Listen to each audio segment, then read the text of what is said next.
જય જવાન જય કિસાન ખેડૂત મિત્રો, તમારા ખેતરમાં પાક પાકી ગયો હોય અને લણવાની તૈયારી હોય અને જો માવઠાનો વરસાદ આવે તો પ્રધાનમંત્રી ફસલ વીમા યોજનામાંથી વીમો પાકશે.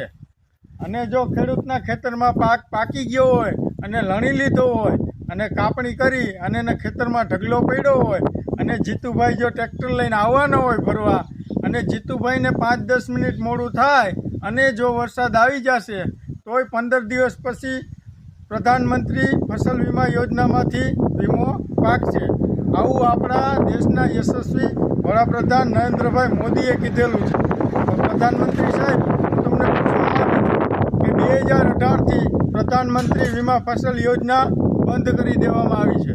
2018-19ના ખેડૂતના 6 થી 7 હજાર કરોડ રૂપિયા જમા પડ્યા છે દેવાના.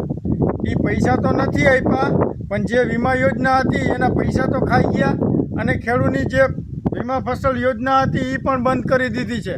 અને હમણાં આજે જ એક મંત્રીનો મેં વિડીયો જોયો, એ જે ખેડૂતના ખેતરમાં જાય છે અને આવી રીતે આમ પાથરો ઉપાડે અને પાથરો ઉપાડીને એમ કહે છે કે વાસ આવે છે.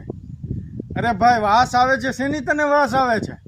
મારે એ મંત્રી સાહેબને કહેવું છે કે મંત્રી સાહેબ, ખેડૂત ટાઈટ તડકો અને ચોમાસું વેઠી રાત દિવસ 12 મહિના ખેતરમાં મજૂરી કામ કરે અને પરસેવો પાડે અને એક દિવસમાં એના પાકનો નાશ થઈ જાય તો એના કપડામાંથી કેટલી વાસ આવતી હશે?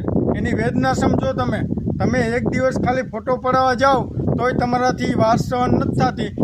અને તાત્કાલિક ધોરણે આ સરકાર પ્રધાનમંત્રી વીમા ફસલ યોજના ચાલુ કરે અને જેટલા ખેડૂતને નુકસાન થયું છે એ પ્રમાણે તાત્કાલિક સર્વે કરી અને ખેડૂતોને એનું વળતર આપવામાં આવે. અને જે વળતર આપવાનું છે હાલમાં 5 જિલ્લા પૂરતું, તો કમોસમી વરસાદ અથવા માવઠું જે 5 જિલ્લામાં જ નથી થયું, ગુજરાતના હરેક ગામમાં માવઠું થયું છે. તો જેટલું જેને નુકસાન થયું હોય એ પ્રમાણે વળતર આપવામાં આવે.